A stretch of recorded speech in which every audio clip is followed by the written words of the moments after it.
안녕하세요. 오늘의 데일리 뉴스레터에 오신 것을 환영합니다. 1. 한국인의 분노가 절정에 달했다. 2. 무시무시한 힘이 드러났다. 3. 한국의 신비한 기술. 한번 진실을 알아봅시다. 결국 참다 못한 대한민국이 드디어 이를 저질렀습니다. 미국의 헬기와 대전차 무장을 정면 저격해서 최첨단 신무기를 공개한 건데요. 이에 전 세계가 경악하고 있습니다. 사실 그동안 대한민국은 미국의 어이없는 타격 후려치기에 진저리를 칠 정도로 감지를 당했는데요. 이 때문에 미국과는 달리 무장도 제대로 갖추지 못한 깜통 헬기를 운용해야 했습니다. 그것도 예비 전력이 아니라 우리 군의 헬기 전력 중 가장 핵심적인 무기 체계를 허수아비나 다름없는 상태로 운용해야 했는데요. 그것은 바로 A-64E, 아파치와 AGM-114 헬파이어 미사일입니다. 그렇다면 왜 진작에 미국을 손절하고 다른 나라의 헬기와 무장을 도입하지 않았는지 의문이 드실 텐데요. 결론부터 말하면 다른 대안이 없었기 때문입니다. 정말 유감스럽게도 우리 바로 위에는 희대의 깡패 국가 북한이 버티고 있고, 거기서 조금만 더 가면 중국이 호시탐탐 한국을 노리면서 전차 부대를 전진 배치하고 있습니다. 그리고 한국은 이 두 나라보다 수적 우위를 선점하는 게 사실상 불가능합니다. 이런 상황에서 우리가 선택할 수 있는 유일한 선택지는 질적 부위로 적의 대병력을 압도하는 것뿐입니다. 특히 우수한 헬기 전력을 확보할 수 있다면 굳이 전차전을 치르지 않더라도 북한과 중국의 막대한 전차 병력을 손쉽게 상대할 수 있습니다. 그리고 지금까지 여기에 유일한 대응 전력은 아파치와 헬파이어 이뿐이었습니다. 명실상부현존하는 최강의 대형 공격 헬기에 탑재된 강력한 무장은 사실상 미국의 시장을 독점하고 있는 게 현실입니다. 결국 한국도 적지 않은 갑질을 당하면서 울며 겨자 먹기로 아파치와 헬파이어 2를 도입할 수밖에 없었습니다. 그런데 이제 더 이상 억울한 일을 당할 필요가 없게 되었습니다. 대한민국이 드디어 헬파이어 2 이상의 성능을 자랑하는 국산 대전차 미사일인 청검을 개발하는 데 성공한 것입니다. 여기에 더해 국산 소형 무장 헬기도 드디어 양산이 결정되면서 대한민국이 전 세계 방산 시장에서 헬기 전력의 차세대 선두 주자로 급부상하고 있습니다. 하지만 일각에서는 부정적인 반응도 적지 않습니다. 청검이 아무리 좋아봐야 한국에서 만든 첫 무장 헬기용 공대지 미사일인데 설마 세계적인 베스트셀러인 헬파이어 2보다 좋겠냐는 것입니다. 그래서 준비했습니다. 오늘은 대한민국의 청검과 나가 왜 미국의 갑질에 시달리던 나라들의 한 줄기 빛이 될 수밖에 없는지 그 비밀에 대해 알려드리겠습니다. 2015년 한국 안보에 심각한 위험이 통보되었습니다.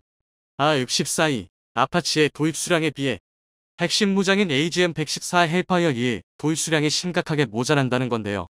당시 도입이 결정된 아파치는 총 36대, 2개 대대 분량이었습니다. 반면 헬파이어 2는 288개뿐이었는데요.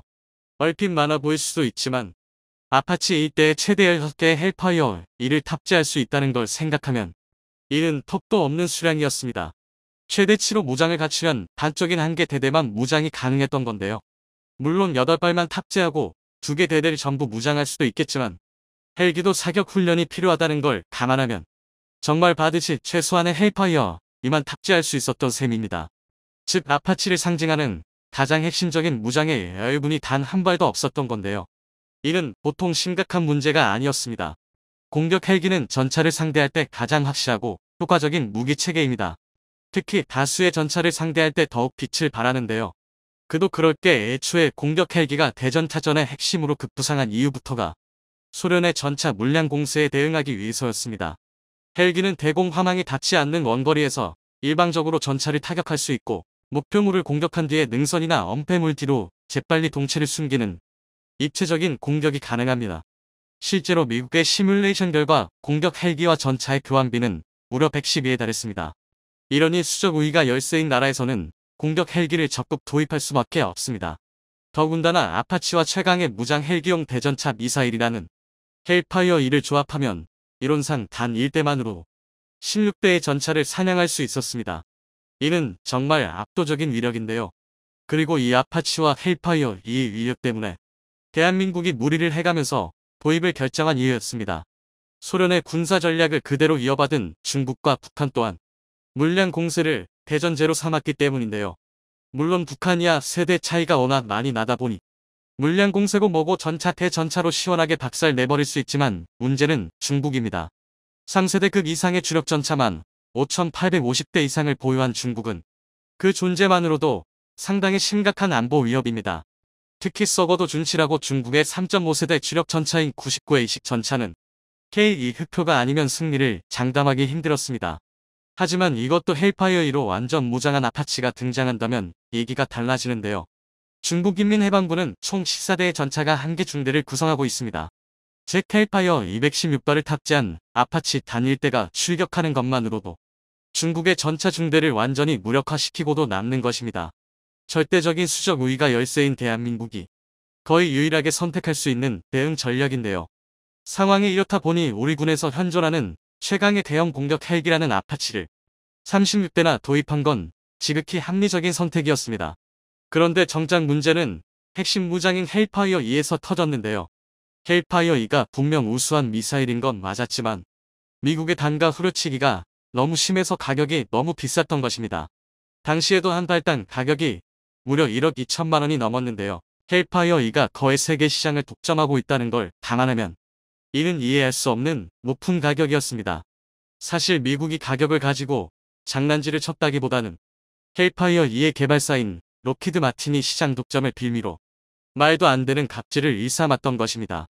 오죽하면 미군 내에서도 전군에 헬파이어 2를 도입하지 못해서 아직도 일부 부대에서는 헬기용 공대지 미사일로 토대 사용하고 있는데요. 결국 우리 군에서도 당장 급한 불이라도 꺼보자는 생각으로 어쩔 수 없이 간신히 필요 최소 수량인 한 개 대대 분량이라도 도입했던 것입니다. 그런데 문제는 또 있습니다.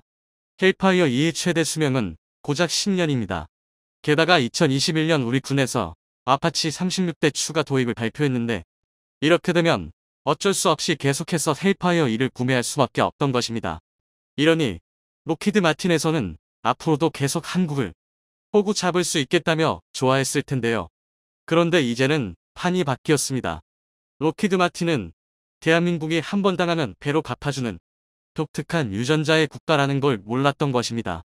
록히드 마틴의 갑질에 질릴 대로 질려버린 한국이 드디어 헬파이어 2를 뛰어넘는 헬기용 대전차 미사일인 청검을 개발하는 데 성공한 것입니다. 심지어 청검 개발 완료를 발표하면서 7개국 50여 명의 고위 군사 관계자들을 불러 모아 성공적인 시범 사격까지 진행했는데요. 이 시범을 지켜본 군사 관계자들은 말 그대로 경악을 금치 못했습니다. 자신들이 생각했던 것보다 청검의 성능이 너무나 뛰어났기 때문입니다. 청검은 길이 1.5m, 직경 150mm, 중량 35kg입니다. 반면 헬파이어 2는 길이 1.6m, 직경 178mm, 중량 49kg이지만 청검과의 관통력은 비슷합니다. 청검의 관통력은 1000mm로 알려져 있습니다. 즉 헬파이어 2와 거의 유사합니다. 이 정도 관통력이면 현존하는 어떤 전차도 관통이 가능한데요. 하지만 청검의 진짜 가치는 현대전에서 필수적인 유도 성능에서 드러납니다. 헬파이어 2는 운용자가 미사일 발사 후 개입하지 않아도 되는 발사 후 망각 기능인 파이어 포겟 능력을 탑재하고 있지만 청검은 여기서 한 발 더 나아가 발사 후 망각과 함께 발사 후 재지정, 파이어 업데이트 능력까지 탑재하고 있습니다. 즉 적 전차가 앱스 등을 이용해 청검의 기만을 시도하더라도 운용자가 다시 청검의 경로와 목표물을 재지정해 줄 수 있습니다. 쉽게 말해 헬파이어보다 고도화된 기술이 적용됐다는 뜻입니다. 청검은 적의 기만 체계를 무력화하고 명중률을 압도적으로 높일 수 있습니다.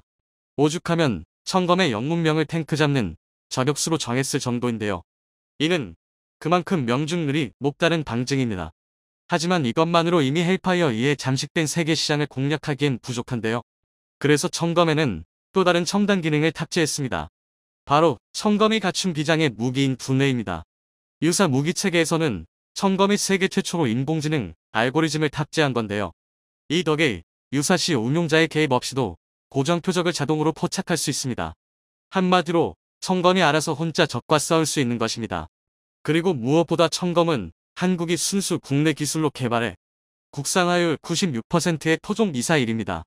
따라서 공대지뿐만이 아니라 공대함, 지대지 등 다양한 플랫폼에 적용할 수 있고 사거리 연장탄, 특수목 적탄 등 다양한 탄두를 적용할 수도 있는데요. 이뿐만 아니라 그동안 물량 부족으로 허덕이던 헬파이어 2를 완벽히 대체할 수 있습니다. 즉 더 이상 대한민국이 록히드 마틴의 장난질에 놀아나지 않아도 된다는 건데요. 게다가 헬파이어 2와 동등한 화력은 덤이고 그보다 더 뛰어난 유도 성능을 앞세워 해외 방산 시장에서 헬기용 공대지 미사일의 서열을 완전히 뒤바꿀 수도 있습니다. 이 소식은 여기서 끝이 아닙니다. 청검이 전 세계의 주목을 한 몸에 받으면서 국산 소형 무장 헬기라도 함께 관심받고 있기 때문입니다.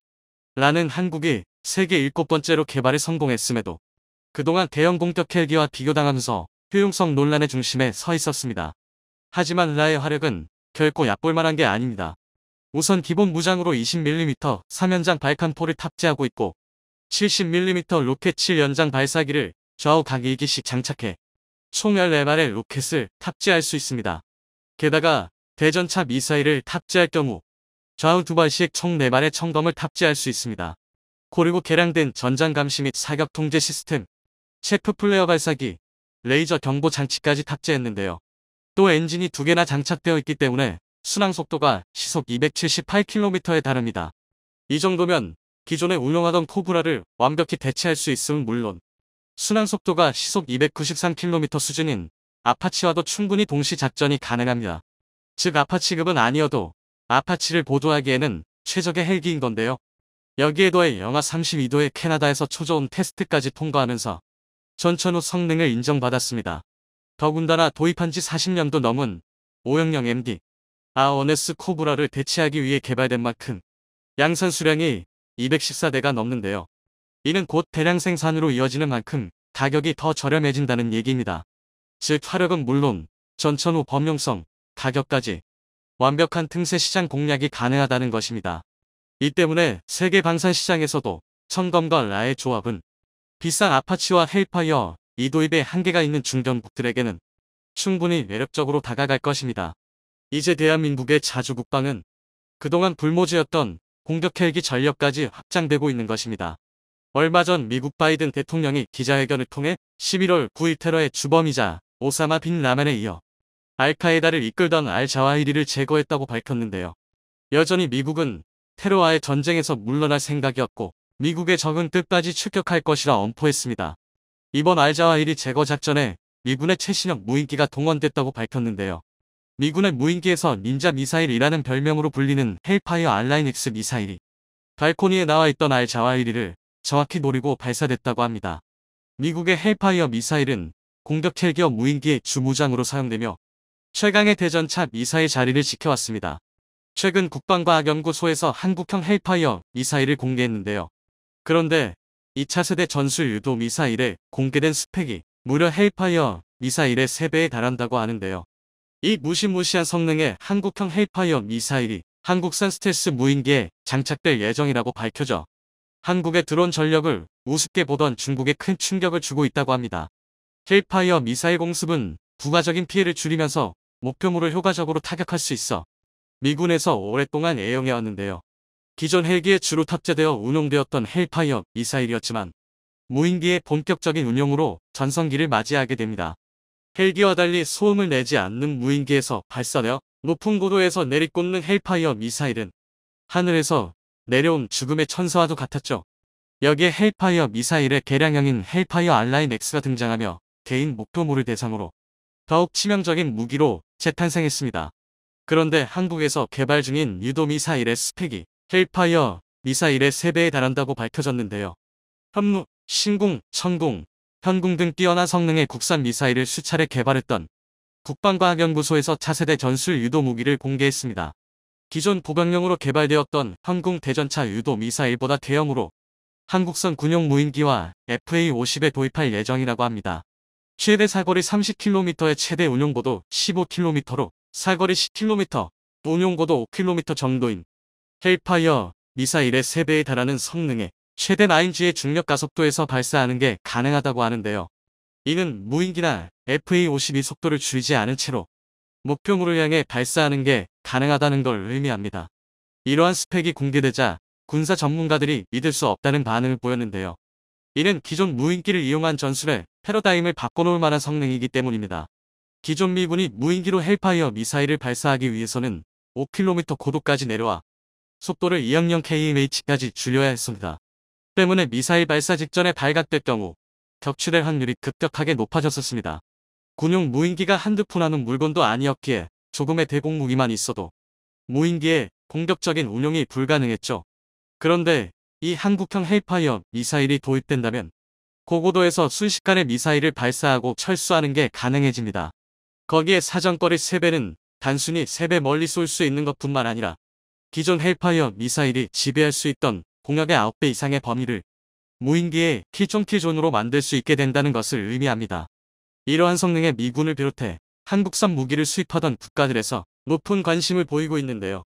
2차 세대 유도 미사일이 무인기에 장착될 경우 그동안 지적받아왔던 한국산 무인기의 공격력 부재 문제도 해결될 것으로 기대받고 있습니다. K9, KF-21, K2 등의 한국산 무기들에 비해 한국산 무인기의 인지도는 상대적으로 낮았습니다. 이 때문에 한국이 드론 약소국이라는 인식이 존재했었는데요. 이는 명백히 사실이 아니라고 단언할 수 있습니다. 한국의 군용 무인기 개발 역사는 무려 1977년까지 거슬러 올라갑니다. 한국형 무인기 개발 시작 후 4년 만에 비행이 가능한 실증 기체 솔개를 만드는 데 성공했는데요. 하지만 1984년 국산 무기 개발에 투입되던 예산과 인력이 축소되며 한국형 무인기 개발은 갑작스럽게 중단되고 말았습니다. 그렇게 잊혀지는 듯 했지만 1990년 걸프전이 발발하며 전 세계의 군용 무인기 열풍이 불기 시작합니다. 당시 미군은 걸프전에서 무인기를 적극적으로 운용하며 전쟁의 양상을 뒤바꿔 놓았습니다. 이는 현대 무기사에서 항공모함의 등장만큼이나 충격적인 사건이었습니다. 한국 역시 이에 자극받아 1990년부터 무인기 개발에 착수하고 겨우 1년 뒤인 1991년 세계 10번째 무인 정찰기 RQ-100이 송골매를 선보았습니다. 현재 군단급 정찰기로 운용 중인 송골매를 시작으로 본격적인 한국형 군용 무인기 개발이 진행 중에 있는데요. 2023년 실전 배치를 목표로 개발 중이던 다목적 중고도 무인기 쿠스 FS의 개발이 완료되어 양산에 들어갔다고 합니다. 최고 속도 360km, 최대 고도 13km, 운용 반경은 500km에 달해 사실상 한반도 전역을 작전 범위로 두고 있는데요. 쿠스 FS는 현재 미군의 주력 무인 공격기인 MQ-9 리퍼를 목표로 설계했기에 정찰 임무 외에도 미사일을 탑재한 무인 폭격기로도 운용될 예정입니다. 쿠스 FS의 이륙 중량이 5,700kg에 달해 헬파이어 미사일을 비롯해 다양한 무장을 탑재할 수 있을 것으로 기대받고 있는데요. 최근 한국에서 미국 측에 헬파이어 미사일 400기를 구매하고 싶다는 의사를 밝혔었던 게 곧 실전 배치될 쿠스 FS의 무장을 확보하기 위함이었던 것으로 보입니다. KF-21의 시험비행 이전 공개된 공군 홍보 영상에서 컴퓨터 그래픽으로 만들어진 스텔스 무인 전투기 가오리-X가 KF-21의 호위기로 등장했었는데요. 미국의 차세대 스텔스 무인기들과 유사한 형상을 지닌 가오리-X는 KF-21에 앞서 전장에 투입돼 정찰과 대공 무기를 파괴하는 역할을 수행할 예정입니다. 가오리-X는 2030년에 KF-21과 함께 전력화가 계획되어 있는데요. 단 한 대의 KF-21로 비행편대를 구성하는 게 가능해질 것으로 보입니다. 이처럼 군용 무인기 하면 생각나는 형태의 무인기 외에도 다양한 방식의 군용 무인기가 개발 중에 있는데요. 그중 독특한 군용 무인기 개념이 바로 자익스 드론과 군집 드론입니다. 잘 알려져 있지 않지만 한국군은 오래전부터 자익스 드론을 운용해왔는데요. 이스라엘의 IAI-하피 자익스 드론 약 120여 대를 운용하고 있습니다. 상공을 배회하다가 적의 레이더 신호를 탐지하면 목표물을 향해 내리꽂아 공격하는 방식으로 실전에 여러 번 투입되어 수많은 미사일 포대와 대공 레이더를 파괴했었습니다. 군집 드론은 소형 드론 수백 대가 인공지능의 통제를 받으며 작전을 수행하는 차세대 드론 체계로 미국과 중국을 비롯한 각국에서 개발 중에 있어 향후 10년 내로 실전 배치될 예정입니다. 2016년에는 미군의 FA-18 슈퍼호넷 전투기 3대에서 초소형 무인기 103대가 투하되어 마치 벌떼처럼 하늘을 뒤덮는 모습을 공개하며 군집 드론의 전력화까지 얼마 남지 않았다는 것을 보여주기도 했습니다. 그런데 아무도 주목하지 않던 한국이 군집 드론 기술의 선두주자에 있는 것으로 드러났는데요. 지난 2018년 평창 올림픽 개최식에서 드론 1218대가 밤하늘에 오른기를 그려내 전 세계를 놀라게 했었습니다. 이를 보고 충격을 받은 중국에서 저 정도는 우리도 할 수 있다라며 군집 드론 비행쇼를 선보였는데요. 대형을 갖추지 못하고 서로 부딪히더니 우수수 추락하며 밑에 있던 사람들을 덮쳐 국제적 망신을 당하기도 했었죠. 이러한 기술력을 토대로 한국군 역시 군집 드론 체계를 개발하고 있다고 합니다. 국방과학연구소에서 공개한 이 초소형 무인기는 인공지능을 통해 자율 군집 비행하며 정찰, 감시, 통신 중계, 폭격 등의 임무를 수행할 예정입니다. 여기에 자익스 기능까지 추가되면 미사일, 폭격만큼이나 강력한 파괴력을 보여줄 것으로 기대받고 있습니다. 현대전에서 드론은 소총, 전투기, 전차와 같은 필수적인 무기가 되었는데요. 우크라이나 전장에서 러시아군을 상대로 드론이 맹활약하고 있다는 소식이 들려오고 있습니다. 그런데 군용 드론이 아닌 싸구려 중국제 민간 드론이 러시아군의 악몽이 되었다고 하는데요. 우크라이나에 중국산 드론 수백 대가 기증되었는데 여기에 테이프나 끈을 이용해 수류탄을 싣고가 러시아군의 머리 위에 떨구어 군용 드론들보다 러시아군에 막대한 피해를 입히고 있습니다. 이 드론들은 크기가 작아 러시아군이 가진 레이더에 탐지되지 않고 높이 올라가면 소음도 거의 없어 접근하는 것을 파악할 수 없다고 합니다. 아이러니하게도 러시아의 우방인 중국제 드론이 러시아군에 막대한 피해를 주고 있는 것이죠. 현대전에서 드론들이 활약하며 드론을 잡기 위한 기술도 각광받고 있습니다. 프레데터, 리퍼와 같은 군용 무인기 외의 소형 드론들은 가격도 훨씬 싸고 작아서 현재의 대공 무기 체계로 대응하기엔 수지타산이 맞지 않습니다. 수십만원짜리 드론 한 대에 수억원짜리 대공 미사일을 낭비하는 셈이니까요. 덕분에 이제 사양길에 올랐나 싶었던 대공 무기가 다시금 주목받고 있는데요. 일반 대공 무기들보다 짧은 사거리로 외면받았던 대공 장갑차가 대대 드론전 종결 병기가 된 것입니다. 사정거리가 짧다고 하지만 소형 드론의 공격 범위보단 넓고 드론을 잡는 데에는 기관포 몇 발이면 충분하게 대공 장갑차 단 한 대로 수백 대의 드론을 처리하는 게 가능합니다. 하지만 드론의 등장 전 대공 장갑차는 현대전에 쓸모가 없다고 판단한 각국에서는 개발을 중단하거나 퇴역 수순에 들어갔었는데요. 한국은 북한의 구형 공격기를 이용한 저공 침투를 막기 위해 K-30BO를 지속적으로 운용하며 개량을 거듭해왔습니다. K-30의 개량형인 BOE에는 진행형 공중폭발탄을 사용하는 40mm 기관포와 지대공, 대전차 미사일이 탑재되고 위상 배열 레이더와 전자 광학 추적 장치가 탑재되어 사실상 현존하는 세계 최강의 저고도 방공 시스템이라고 할 수 있습니다. 한국군은 오래전부터 드론이 미래의 전장을 지배할 것으로 보고 준비를 해왔습니다. 그리고 드디어 공개된 차세대 공대지 미사일과 국산 스텔스 무인기가 만나 대한민국의 적을 공포에 떨게 할 드론 전력이 완성되어 가고 있습니다. 더 이상 우리의 적이 안심하고 쉴 수 있는 곳은 없게 될 것입니다. 지난 8월 3,000톤급 장보고 3.1번 함인 도산 안창호함이 본격적으로 우리 영해를 지키는 임무에 투입된 사실이 전해졌습니다. 최근 그 도산 안창호함이 세계 최장 자망 기록을 세웠다는 소식이 전해지며 화제가 되었는데요. 도산 안창호함이 국내 기술로 개발한 수소 연료전지 탑재로 세계 최장 자망 성능을 보유할 수 있게 된 사실이 알려지며 잠수함 수출에도 청신호가 켜졌습니다. 한편 미국이 한국의 핵잠수함 보유에 대해 미온적인 태도를 보이자 한국이 재래식 잠수함으로 핵잠수함에 버금가는 3세대 잠수함을 만들어 또 한 번 화제가 됐는데요. 연이어 개발된 신기술로 심지어 핵잠수함 자체가 갖고 있던 한계마저 뛰어넘을 수 있다는 소식에 한국의 3세대 잠수함 사업에 대한 전 세계의 관심이 쏠리고 있습니다.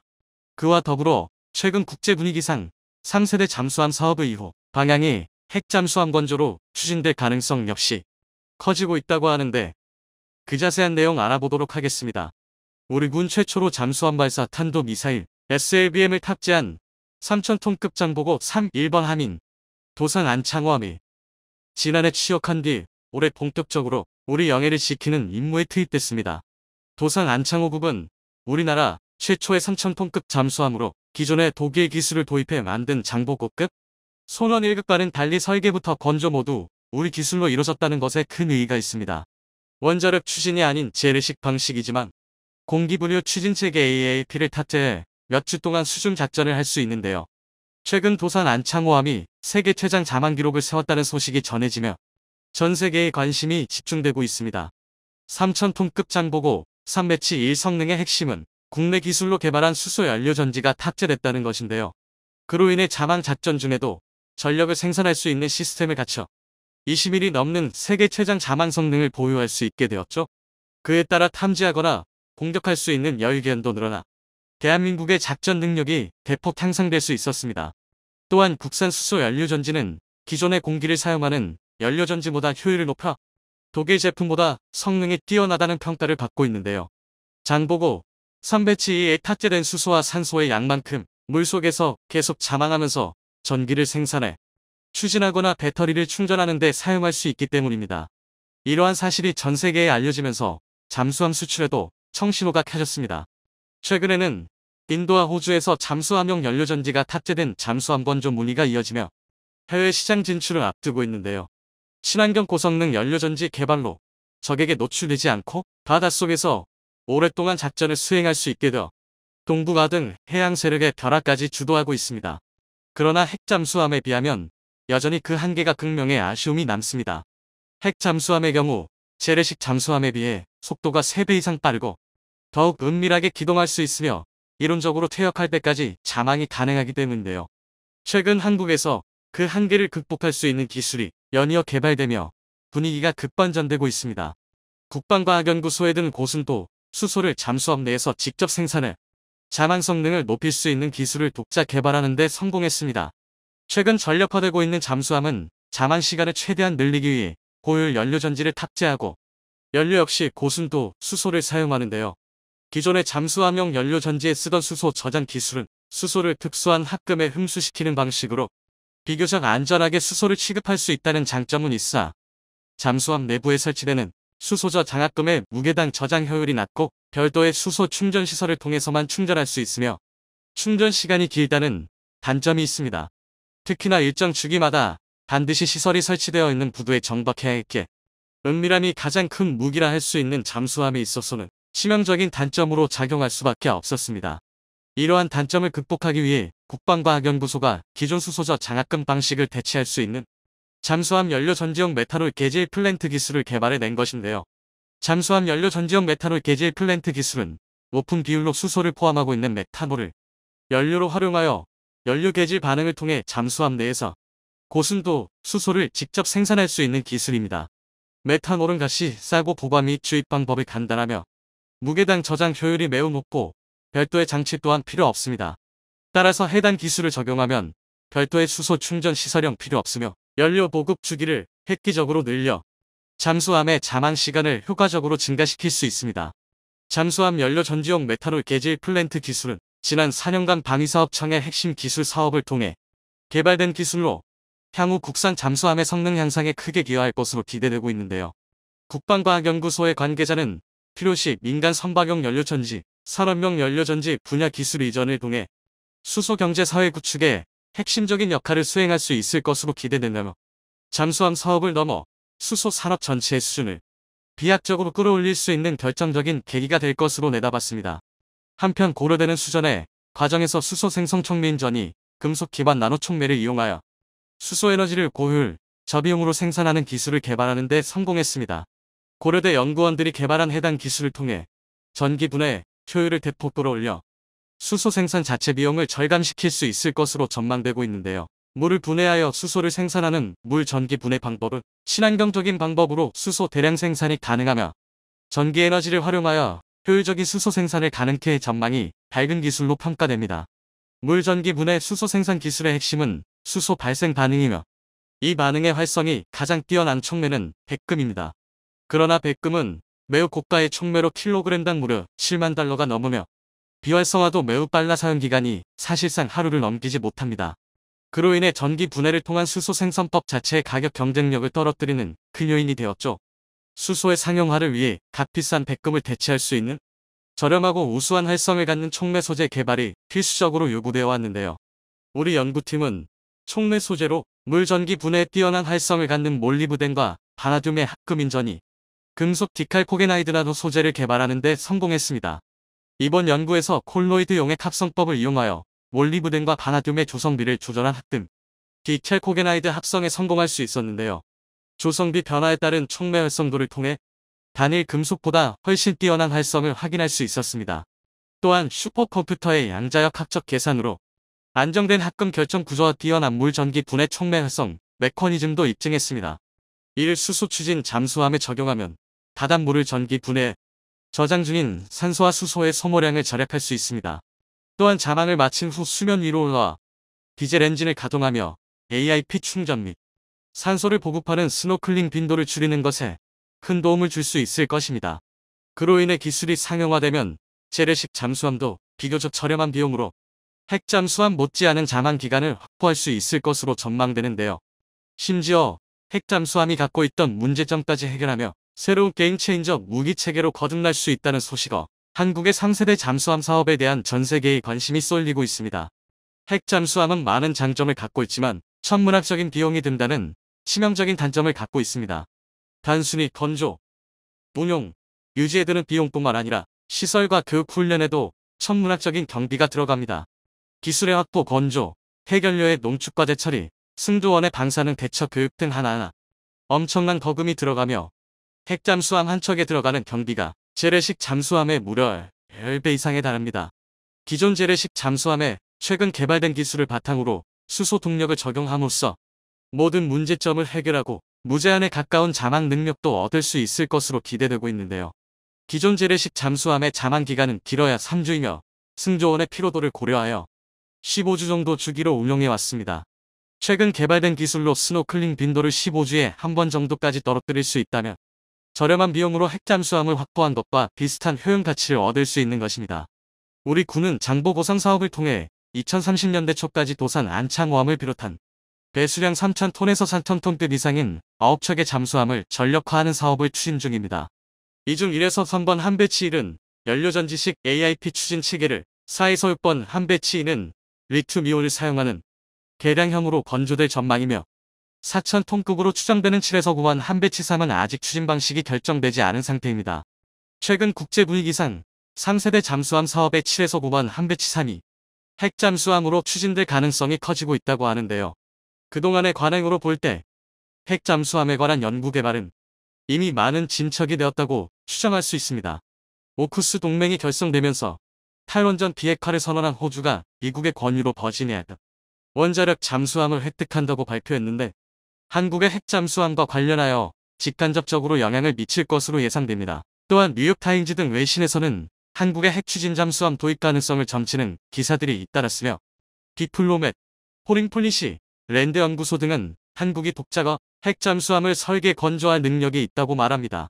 미국 의회에서도 북한의 핵잠수함을 개발한다고 밝혔고 중국을 견제하는 데에도 필요하므로 한국의 핵잠수함 보유를 인정하자는 여론이 나오고 있는데요. 미국의 외교 군사 전문지 더 디플로맷은 미국은 한국의 핵잠수함에 대한 열망과 필요성을 지지해야 한다는 사설을 공개했습니다. 한 군사 전문가는 우리 국민들은 2030년 전에 우리 손으로 만든 핵추진 잠수함을 볼 수 있을 것이라고 장담했는데요. 핵잠수함 도입 여부를 떠나 이미 세계 최고의 잠수함 기술력을 획득하는데 성공해낸 것 같아 앞으로가 더욱 기대됩니다.